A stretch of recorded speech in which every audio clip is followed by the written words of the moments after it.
Hey, Brentocast Live, episode, I think 61, coming to you from the Lazy Chicken, which apparently is a bed and breakfast that Nancy lined up for us here in Mooresville as we were up in Maiden doing a continuing education class for our massage licensure. We have to do that 24 hours in every 2 years. So we got 8 hours of that knocked out yesterday. Had a pretty fun class on poultices and interesting day visiting. It was actually at our massage school in Maiden, North Carolina, which I haven't been to in about 2 years, and so it was neat seeing some of the old faces. And then just as a added bonus, I guess, Nancy had sort of scheduled for us to stay overnight in Mooresville, kind of on the way home. And it's funny because I've driven by this place a bunch of times and never even realized it was a bed and breakfast. Really, it looks more like a regular hotel lodge kind of a situation, but a beautiful old house built in the 1800s that's been added on to. And then apparently this part of it was a commercial ice cream shop at some point that was in the front of the building. It was moved back. The really peculiar and cool thing about this place is that it's like nested in the trees and there's just tons of traffic outside, but when you get behind the house it really kind of gets quiet, so it's like you're kind of in a really busy business part of Mooresville, but sort of behind this big giant house, which is kind of added onto in a weird sort of way to kind of encase this area in the back.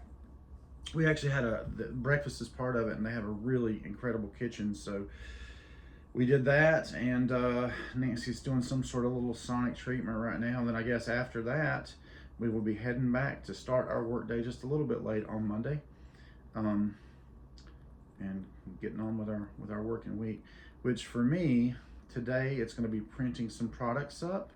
And also I'm coming down to the end of my first month of subscription at Suno, so I'm going to be generating some music because I have a bunch of credits left over and I want to use that up before Tuesday.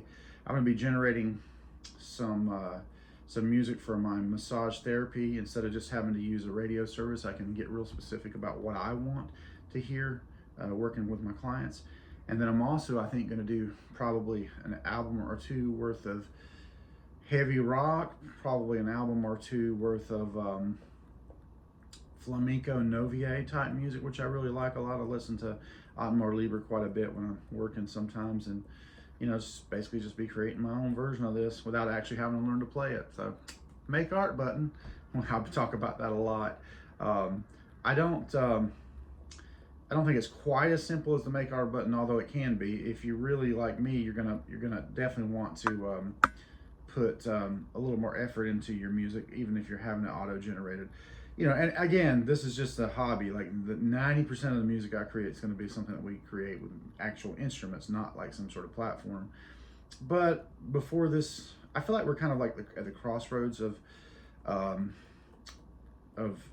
AI generated music. Like it's either going to go one way or the other, and I just want to kind of experiment with it until it's not either legal or available. I think either one of those is definitely a possibility.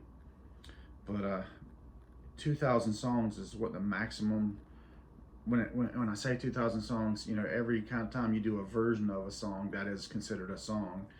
So you can make about 2,000 generations, and I think to date I've made close to 800. And I need to get that 2,000 in there because that's what we're paid for. So anybody and everybody that I've been doing music for, I'm going to do just a whole bunch of it. And I'm probably going to have one more month of subscription before I end this little experiment. But I do want to try Udio, which has some features that Suno does not. So I guess today and tomorrow I'll be wrapping up my use of Suno for maybe a month, and then I'll pause my subscription, subscribe to Udio next time. I have seen some features like in Udio. I know that you can make it pick the key, which if you're going to actually turn around and sing your own version of the vocals, I mean that's huge, right? So I'm going to definitely look into that. But yeah, that's kind of my plans for today. And I'm still working on the release of a DAZ 3D or DAZ Studio character based on my dad, which would be like um, potentially Genesis 9, and I had it built, but I have not released it just because, I don't know, I just didn't get in the right mood for it, and I've had a lot going on.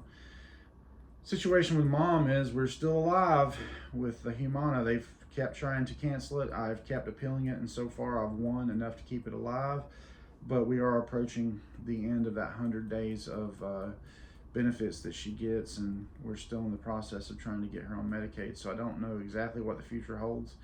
I'm starting to believe that she may not ever get to come home, which really sucks. I know she wants to come home, and we want her to be home. But when you're talking about total care, you know, there's stuff that I could do personally, and then there's stuff that's beyond my ability to do personally. And you know, my brother, he doesn't have the spare time, you know, with regards to his schedule. If he has to go do, he's not part of he's not married, he's not part of a team like I am here, so it's a little bit different. And yeah, we all just hope for the best with that whole situation. I'll tell you one cool thing about this place. They had a really super cool dog named Yogi inside, which you'll see on the video that I got to mess with, and a really cute cat that lives in here, in addition to their namesake animals, which are a bunch of chickens that roam around a little penned-in area that's kind of in the backyard. And they were out this morning in force. We walked over this morning for breakfast. It was raining hard, so we definitely got a bit of water on our heads, so to speak. But you know, no big deal. But yeah, I guess I would recommend this place because it's really cool. There's a little kitchenette with it.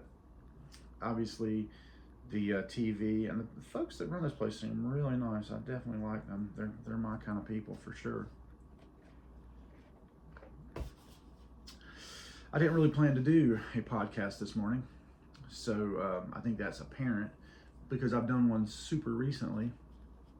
But I mean, here I am in this really cool location, so it seems like it would make sense to just knock out another one right quick. And realizing that finally the hot weather has broke, it definitely puts me of a mind to do more outdoor projects.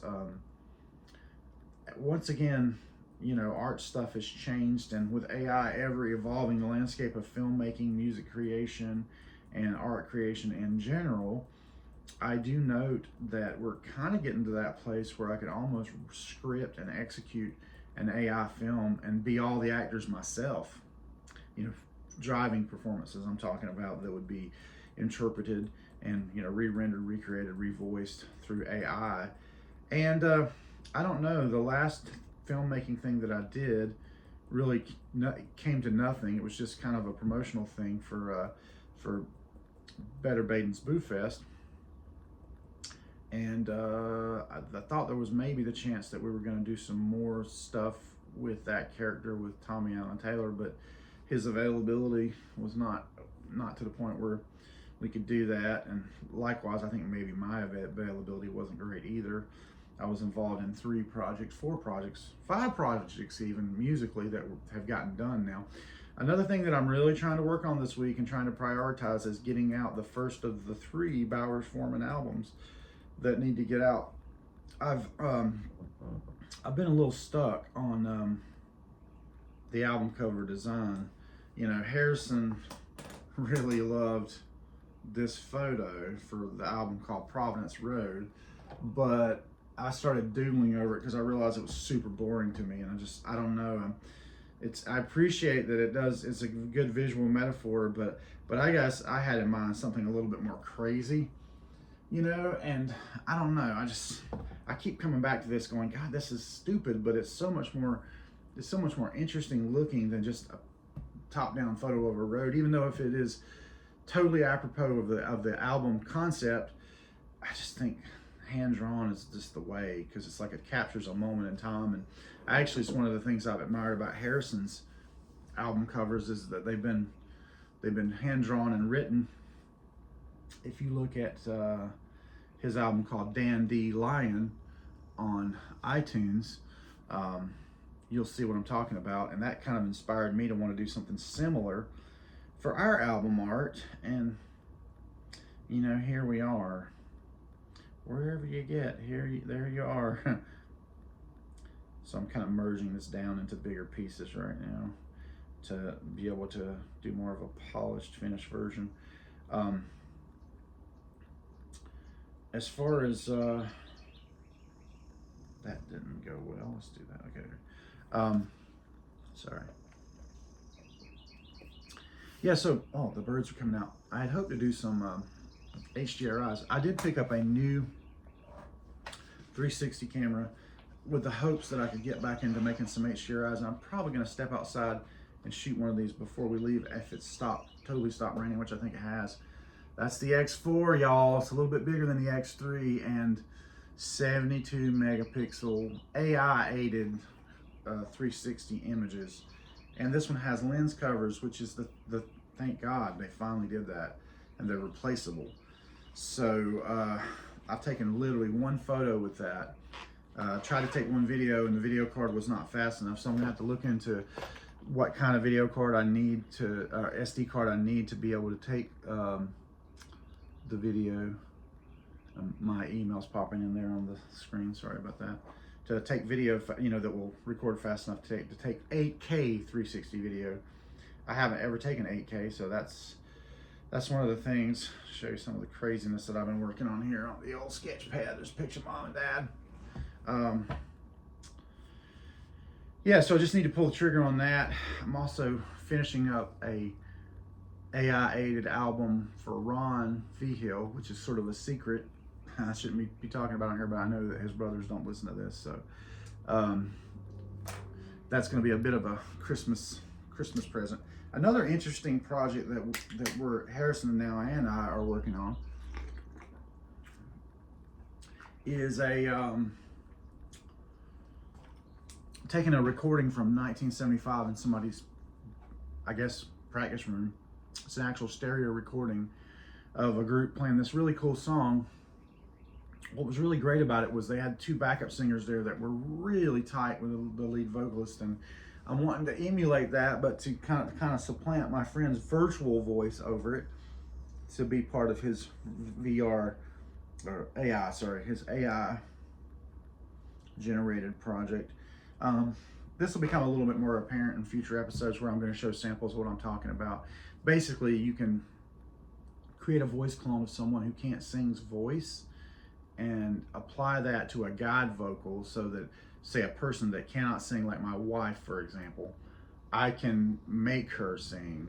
I can sing it correctly, create the vocal clone of her voice with the characteristics of her voice, then apply that to my guide track, convert that to her voice. It's crazy. I mean, it's just truly, truly crazy how things have gotten so far advanced of what they were. Thinking it was a big deal when they brought back John Lennon's voice on those two Beatles tracks that they released posthumously,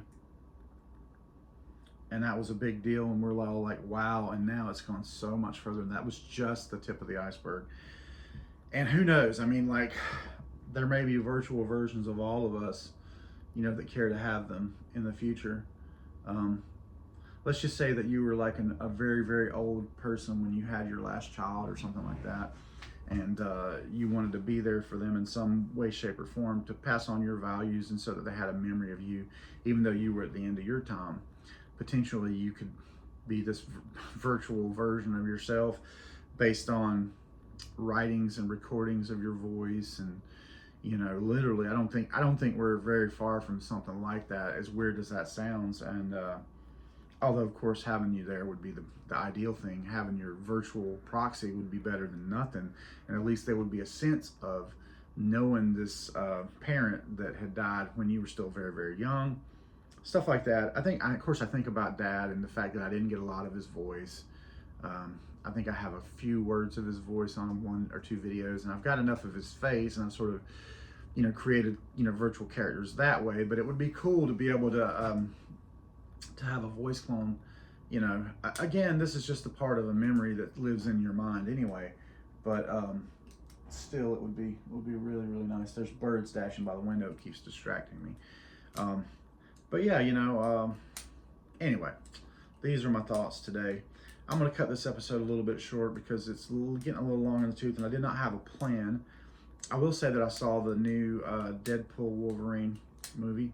It was entertaining, but like I think 3 movies is more than enough for that character, the Deadpool character. And gosh, there's a bunch of Wolverine movies now, so hopefully they'll bow out gracefully before they make a truly bad film. That wasn't a bad film, but it didn't live up to the quality of the first 2, in my humble opinion. But that whole character is just sort of a fourth wall breaking joke anyway. So it was worth the matinee price for sure. Musically, starting up with a new person we started working with. More about that later, and we've done the vocal recordings for a gospel track. I don't know, I'm half inclined to re-record it, but in any case, we got to start, and so that's like a new avenue of music, and that's exciting as well. So yeah, that should do it for today's update, and then stay tuned for a future update coming maybe in a month or so. We never know, just whenever the spirit moves, right? I mean, I got this super cool chicken behind me. I wonder if I touch the chicken, will it focus on the chicken? I don't know. I don't think it did, but yeah, I'll share a picture of that or something. But very cool painting of a rooster on the, I guess, inside of the window, and the light coming through. It's kind of cool. Yeah, this is the first time I went to a little Airbnb that was in one of these outbuildings, and it's actually pretty compelling. I'm like, if you could put something together like this for 10 or 15 grand, it would be worth doing for Airbnb. And it really has everything you need, just compact. I didn't feel like I needed anything that wasn't here, and it does actually have cabinets and a microwave and a stove and a sink and the shower. The shower's a little tight for me, but I could still do it. And a fridge and a freezer, so with cabinets and a bed, a little couch. I could live here, and nice porch outside too, if I had to. I mean, it's just that feeling that you get somewhere at Airbnb if it feels like, man, I could actually stay here for a week and without missing out or being uncomfortable. And it's the first time I've been in one of these that was that kind of like well done. And I don't know, that's something to consider. It would not be a bad business model to build one of these every 5 years if you had a lot of property, and then you could just see how the old Airbnb thing went. But it's, part of me says that to really have a lot of numbers come through, you got to probably lower your standards on people. How they might take care of your stuff. So, but anyway, that's it for this episode of Brentocast, and we will talk soon, I guess. Thanks for watching. Hope you guys have a great week.